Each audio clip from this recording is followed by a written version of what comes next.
This week, the worst case scenario that every Bitcoiner has secretly feared in the back of their mind, the stuff of actual nightmare fuel, happened to over 1,000 cold card addresses in less than 15 minutes. Roughly 600 Bitcoin and counting gone. Not from an exchange or from a phishing scam or somebody who got lazy and cut corners or trusted the wrong person, but from plebs who thought that they were doing everything right. People who bought the hardware wallet, wrote down the seed phrase, stamped it on steel, kept it offline, held their own keys, and it still wasn't enough. I need to talk about what actually happened and what this means for the community and whether this changed anything. Because clearly, I think that this might have changed everything. Welcome back to Satoshi. Before I get into it, if you like the content that we make here, smash the like button, hit the subscribe, share this with every Bitcoiner you know because this episode really matters. There is a cold card security risk and immediate action is required. Now, when I say immediate action, I don't mean to make you panic. Right now is not the time to panic, but you do have to move your funds right now if you are using a cold card. And so just to kind of give you the breakdown, and then I'll kind of explain what happened and as much as we know currently. And then, of course, we will give you like what we think is the best thing to do if you have the equipment and, of course, if you don't. So important, a major security vulnerability was discovered in cold card hardware wallets yesterday. For your own safety, of course, make sure you know what's going on. Take the necessary actions immediately, all right? So the short of it, the TLDR, the basic breakdown of who is affected, and maybe you are, is cold card MK2s, MK3s, MK4s, MK5s, and Qs are being drained. Now, there is a bit of a caveat here. From what we've seen, it's been UTXOs from 0.15 to 0.25. So if you haven't checked your cold storage right now and you are using a cold card from the MK2 or even all the way up to the Q, you should definitely go check out your cold storage. Okay, so let me give you the facts as we know them right now, because there's been a lot of noise, a lot of talking on Twitter, and I just want to tell you what actually happened. Earlier today, roughly 600 Bitcoin from 1,324 single SIG UTXOs created between 2021 and 2026 were swept in about 15 minutes and mostly consolidated to one address. On-chain analysis points to flawed entropy in private key generation.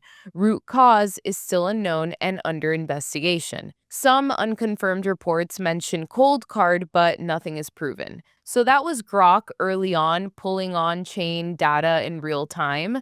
And at the time, it was 600 Bitcoin. Now I think it's up to like over 1,000. And this happened in a very short time. And then Coldcard confirmed it and they released a statement. And yes, you heard and read that correctly. Coldcard, the hardware wallet that has been the gold standard in this community for years.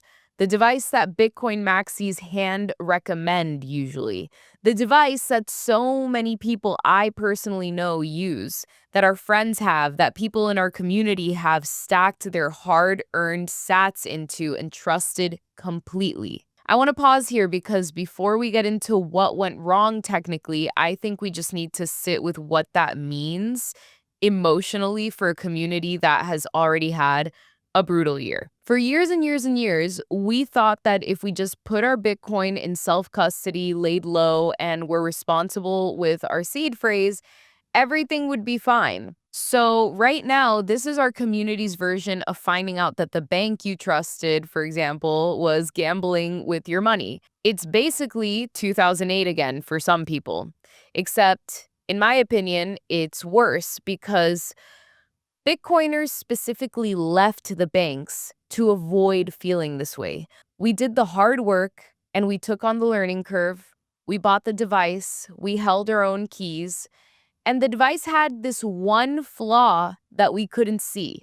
So let's go through exactly what happened. But before I go any further, if you clicked on this video not knowing what happened and you're just finding out, I need you to stop and pay attention to this section of the video. Guys, if you're using a cold card, transfer it to another. Transfer it to another wallet, like immediately, or exchange. Like, do not wait. This is not like we're not clickbaiting or hyperbolic. We're not being hyperbolic. We're not trying to get your attention. Literally, this is an emergency. This is code red. If you own a cold card, transfer the funds from that cold card to an exchange or to another just anywhere. Get it out of cold card immediately, right now. This is developing as things go by. We wanted to get the most important message to you guys right off the rip of the show. We didn't want to save it towards the later of the show. We want to tell you guys the most important part. If you own a cold card right now, transfer your funds to another hardware wallet manufacturer where you have a cold storage solution, or transfer to an exchange. Do not wait. Time is not your friend in this particular situation. This is what, as Opti said, in the long time that Opti and I have been in Bitcoin, this has been one of the biggest events that we have lived through. Coldcard was the flagship cold storage device for most Bitcoiners. So I can't overstate how big of a deal this is. This is a huge shock to the self-custody movement as a whole. It's going to come out stronger, and I'll explain to you a little bit later as to why. But again, it's a break in trust, right? A lot of people who had their life savings with Coldcard, whose own marketing is, sleep soundly at night technology, that trust was broken. And it's extremely unfortunate. So if you own a cold card right now, before we go into a deeper analysis throughout the show, transfer your funds immediately, whether that's to an exchange you trust or whether that's to another custody setup that is associated with another manufacturer. There's a lot of news that's coming out right now. But personally, I can tell you what, I just would not trust my Bitcoin in self-custody with a cold card device at the moment as the news is developing. Here's the most important thing that I'm going to tell you today. If you haven't heard of the story, or if you're not on Bitcoin Twitter and you're seeing the story for the first time, if you generated your seed words on a Coldcard MK3 using firmware 4.0.1 or later, you need to treat that wallet as compromised. That means your Bitcoin is at risk right now. You need to move it right now. Coldcard posted the migration steps on their official advisory page, which you could probably just Google. But I'm going to tell you the short version. You need to generate a completely new seed on a different device, move your Bitcoin to a new wallet, and do not reuse the old setup. The seed itself is the problem. Moving Bitcoin to a new address generated by the same device does not fix it. Some people are even suggesting blasphemous advice to a Bitcoin maxi, but what are you going to do? These are desperate times. It's a little ironic, but I'll post it. Get your coins onto exchanges. I know. But here's the thing. I actually understand why people are saying this right now. If your current wallet is compromised and you don't have a new secure setup ready, sitting in a known compromised wallet is way worse than being on a major exchange temporarily while you sort yourself out. At least on an exchange, a hacker can't silently sweep your funds using a pre-computed script. They can phish you, so don't be dumb. Don't be answering any weird phone calls, Grandma. Don't do that.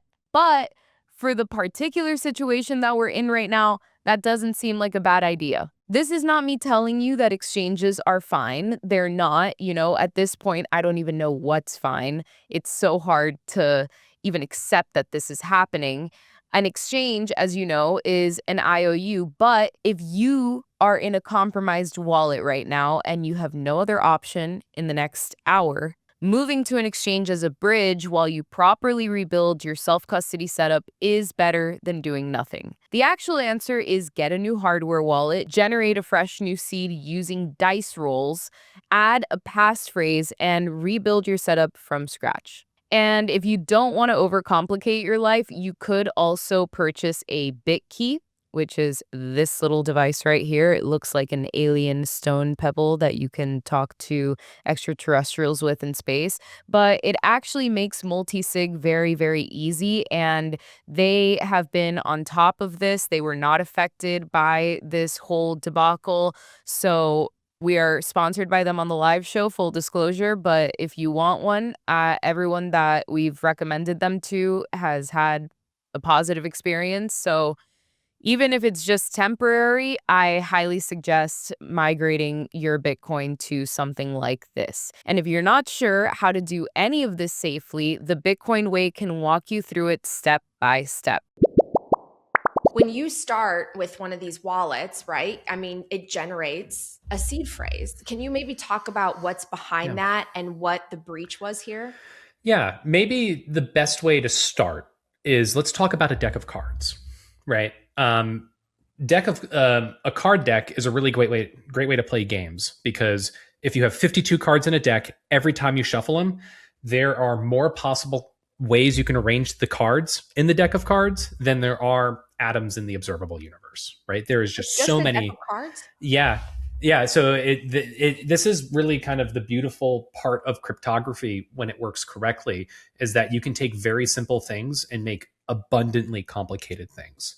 And the job of a hardware wallet, and the job, even just on the Bitcoin layer, the way Bitcoin works ultimately is I have a very large number that you will never be able to guess. That is the simplest way to break down how Bitcoin security works.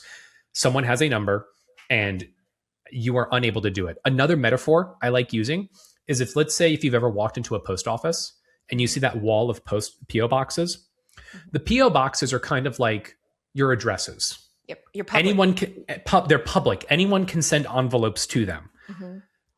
If you have the mail key, though, you're the only one who can open up the mail key and take the letters out of the mailbox. The issue what we have here is that instead of dealing with, say, a full deck of cards, we are only dealing with 20 cards in the deck.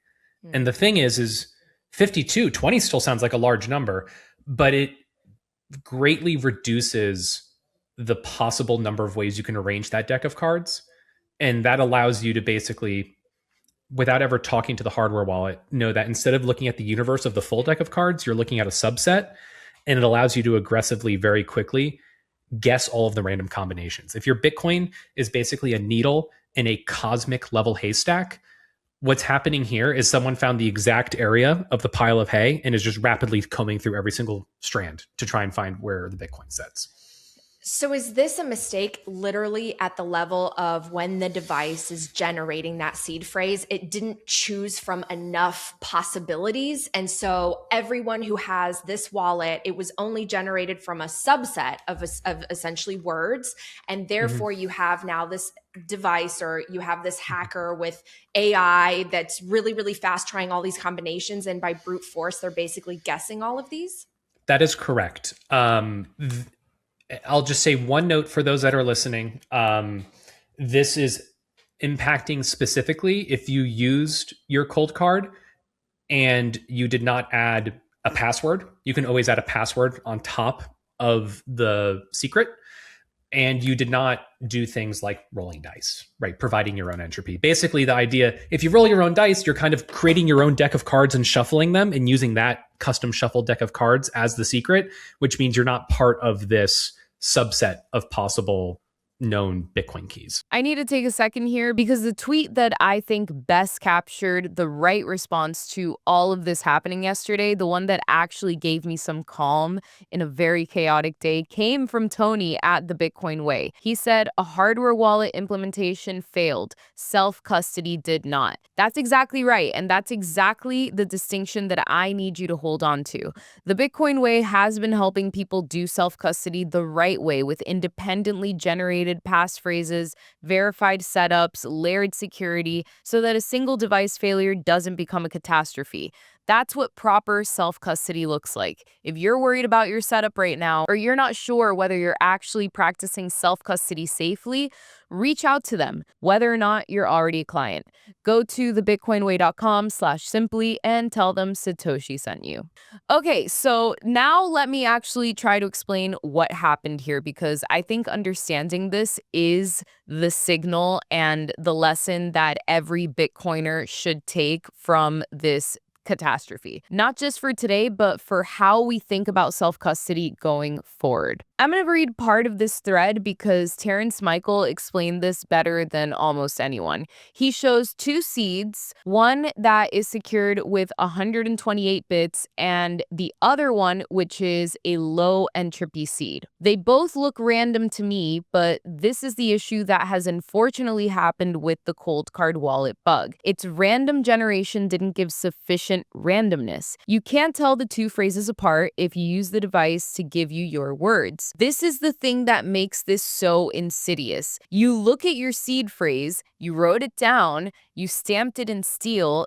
It looks random. It kind of is random, just not random enough for a computer that is trying a bajillion times per second to guess your seed phrase and take your Bitcoin. So here's the simple version. A proper 12-word seed phrase should have 128 bits of what's called entropy, which means true randomness. That gives you 340 undecillion possible combinations. Ooh, I'm gonna start using that word, undecillion. That's crazy. Okay, anyway, that's a crazy word. You cannot brute force that. Not now, not ever with any computing power that currently exists. The flawed seeds that were hacked in this situation were only about 40 bits of entropy. That still sounds like a lot, but it brings the possible combinations down to about 1.1 trillion. And a skilled attacker can write a script that tries every one of those combinations, finds the wallets with Bitcoin, and drains them in 15 minutes. And you cannot tell the difference by looking at your words. So how do you know if your seed phrase is safe or not? Basically, if you generated your seed phrase through the Coldcard directly, then you need to change it immediately. Moreover, and what's trending as a meme online is that you can roll dice to generate your seed. I don't know the exact steps how to do it. I'm sure there's like a million tutorials online. But yes, as crazy as that sounds, you can physically roll dice to generate actual entropy, real entropy. So if you use dice, if you're one of those crazy Bitcoiners like I was who rolled the dice and generated your seed, then you are safe. Or if you have multisig and at least one of your keys was generated through true randomness with the dice or, anything other than the Coldcard entropy generator word, I don't know the words, you know what I'm talking about, then you're probably good. But the bottom line is, if you have your Bitcoin on a Coldcard, me personally, I would just, even if I did generate my seed with the dice, I would just move it onto a different wallet. Because you never know. At this point, this is so crazy that I don't know if just something else is going to come up. And unfortunately, in Bitcoin, trust is so difficult to gain and so very easy to lose. So if your Bitcoin is on a Coldcard, my personal advice, I would just migrate it onto a different wallet, learn how to do multisig, and then move on from this. And of course, like I said earlier, if you don't know how to do it, just give a call to our guys at the Bitcoin Way. Okay, now let's talk about what people were saying on Bitcoin Twitter, because today was one of those days where I just could not get off of my phone. It was a full spectrum of content. And honestly, both ends had my emotions going up and down. I was laughing, I was crying. It was a lot. First, let's get the dark humor out of the way, because that's what we do when we don't know what else to do. I love what this person posted. So we could have just asked AI how to hack cold cards this entire time. I mean, dark, but that's just our way of processing shock, I think. This is how we cope. And then there's this one. how I sleep at night knowing that my Bitcoin is in cold storage. Damn. That is actually so real because whether it's in cold storage or not, like this was literally me before and after. So real. But then, and this is the part that actually gave me some calm in the chaos, look at how the serious people in this industry responded. Block, the company behind BitKey, a direct competitor to Coldcard, mind you, immediately put their engineers on it. Their head of engineering, Max Guys, posted a full technical thread saying, earlier today, our Bitcoin engineering and security teams at Block began investigating reports of non-BitKey wallets being drained. To proactively protect our customers, we began investigating immediately. They had zero obligation to do this. Their customers weren't affected. They did it anyway. They published the full technical findings publicly for everyone to see. And that's exactly the culture that CoinJoin Chris was calling for before Block even published. He said, we should treat this more like aviation treats a crash. Competitors come together, investigate what went wrong, share what they learn, and use it to make the entire ecosystem safer. Because if retirement attacks are genuinely possible, this isn't one manufacturer's problem. It strikes at the premise of Bitcoin's self-custody itself. That last line. It strikes at the premise of Bitcoin's self-custody itself. That is what makes this whole situation so tragic, because he's right. And Block showed us exactly what it looks like when an industry takes that seriously. They didn't dunk, they investigated, they published, they helped. And that is the culture that we need more of in this space. We got to help each other out, guys. It's really rough out here. And I think what we just learned is single sig without passphrase or without additional entropy is not enough. Full stop. Like, that's the slowest kid in camp now. And I'm sorry if you were there. And I know that what I'm saying sounds brutal because I know people's life savings are there and got rugged. And that sucks. That's your time. That's your life force. And my heart genuinely goes out to you because I've seen these Twitter posts people are stating. It doesn't change the value proposition of Bitcoin. It just changes how you set yourself up to be secure, right? If you look at it right now, the fiat ecosystem is stealing from you. It is. They call it inflation, but it's theft. It's theft of your time, right? You may have stored a bunch of your time in Bitcoin on a device that you thought was secure. And I'm sorry you weren't faster than the slowest kid in camp when the bear attacked yesterday if you got rugged. And that sucks because I would have said you were yesterday at this time. I would have said that you were totally fine. And to find out that that line is much higher than I currently thought, that's horrible.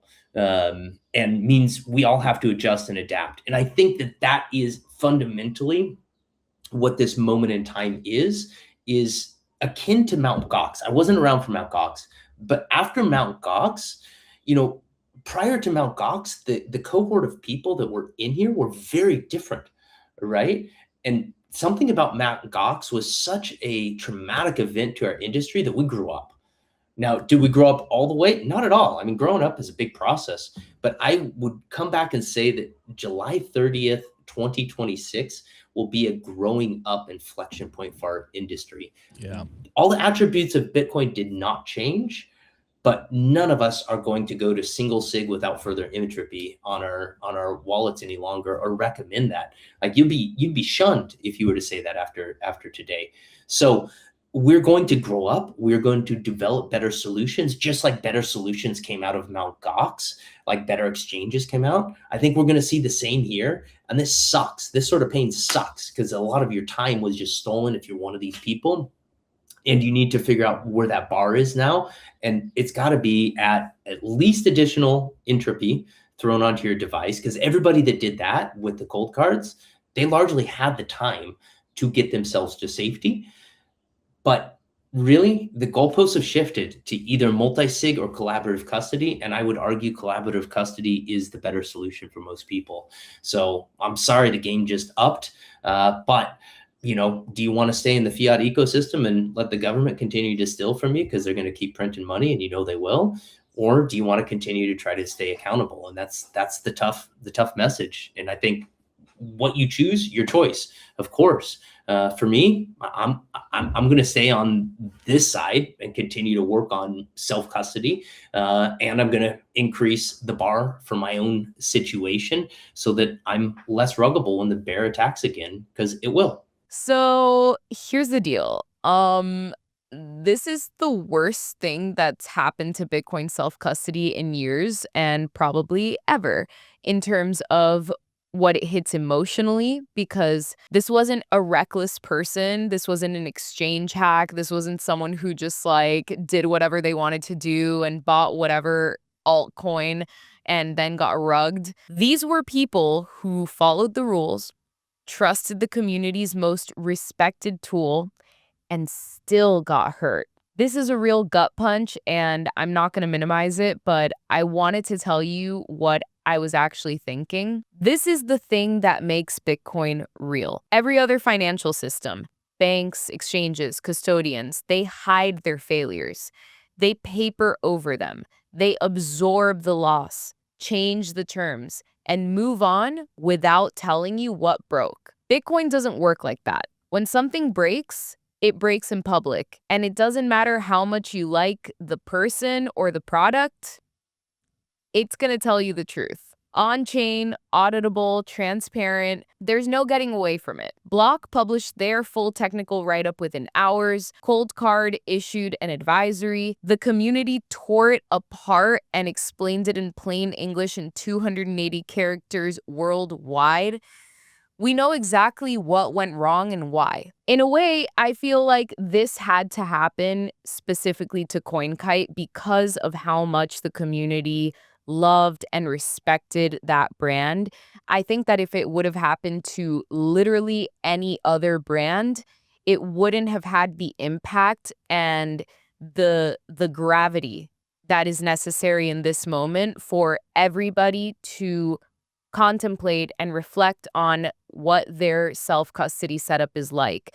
What is entropy? What is randomness? Why are these things important? A lot of people self-custody and they don't understand what these things are until something like this happens. So the fact that it happened to CoinKite, that it happened to Coldcard, the industry favorite, this is what differentiates Bitcoin from everything else. And given everything that happened, I actually want to share something personal. I don't know if you can hear it in my voice or if you saw Nico earlier this week on the show, but this week, my toddler had a really high fever and she got us all sick. And as her mom, it was really scary because I used to convulse as a kid. And just watching her suffer through it, I kept thinking that this is the worst that she's ever felt in her life. She's 2 and she's never had a fever this high. And there's nothing that I can do to shortcut this. I just have to sit with her and let her go through it. And the reason I bring this up is because that's kind of where I'm at with this Coldcard moment. It sucks. There's very little that any of us can do to undo what just happened to the people who lost their Bitcoin and the impact that this has to the community and to self-custody at large. And the reality is that we just have to feel the pain of it, because here's the thing about a fever. It's the immune system doing exactly what it's supposed to do. It's the body learning. And when it's over, you're stronger than you were before. And that's what this moment is. Companies are going to look at this and make damn sure that this never happens to their products. Bitcoiners who've been lazy about multisig are going to learn multisig. People who've relied entirely on their device's entropy generator are going to learn to roll the dice and add a passphrase. The whole ecosystem just got a very expensive public lesson, and we're not going to waste it. And here's the thing that I keep coming back to. It's almost poetic that this happened to Coldcard and specifically to CoinKite, to the community favorite, the one device that Bitcoin maxis would recommend with zero hesitation. Because if this had happened to some lesser known wallet, we might have shrugged. We might have been like, okay, well, then just like use a better device. We would not have taken it seriously across the board. It had to be Coldcard so that we could all sit with our own hubris for just a second, so that we could remember that the responsibility over our Bitcoin falls entirely on us, not a manufacturer, not a firmware version, not on a community consensus about which device is safest, on us. This is a never-ending learning curve, and it's not meant to be convenient, but freedom never is. And talking about freedom, if you watch this show, you know that we are about freedom, freedom of speech, moving Bitcoin forward, owning your own money, and not asking for permission. The Rumble wallet is built for exactly that. They just launched their new wallet, which you could migrate your Coldcard into, and setup is simple. Head over to wallet.rumble.com/simply and use code simply10 and get $10 free today. Self-sovereign, self-custody, and it supports the platforms and creators who actually stand for something. So go grab your $10 today at wallet.rumble.com/simply, code simply10. I know this has been a heavy bear market, heavy on the stay humble part of that saying, stay humble, stack sats. But through this storm, the network didn't flinch. Bitcoin didn't fail. A device had a bug, and unfortunately, some people paid for that mistake. Thankfully, a community investigated it in real time. The root cause was published within hours, and the fix is known. And we're already building towards something more resilient. That's not a small thing. In fact, that's something that fiat could never do. That is exactly what a trustless open source system looks like when something goes wrong. And we're going to be more careful. We are going to be more rigorous.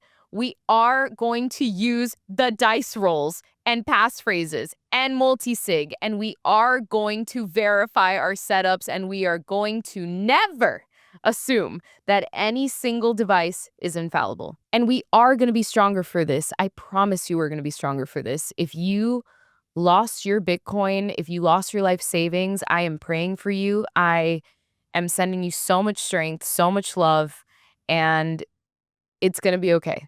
We're all here for you. That's what community is actually for. All right, guys, thanks for watching Simply Bitcoin Satoshi.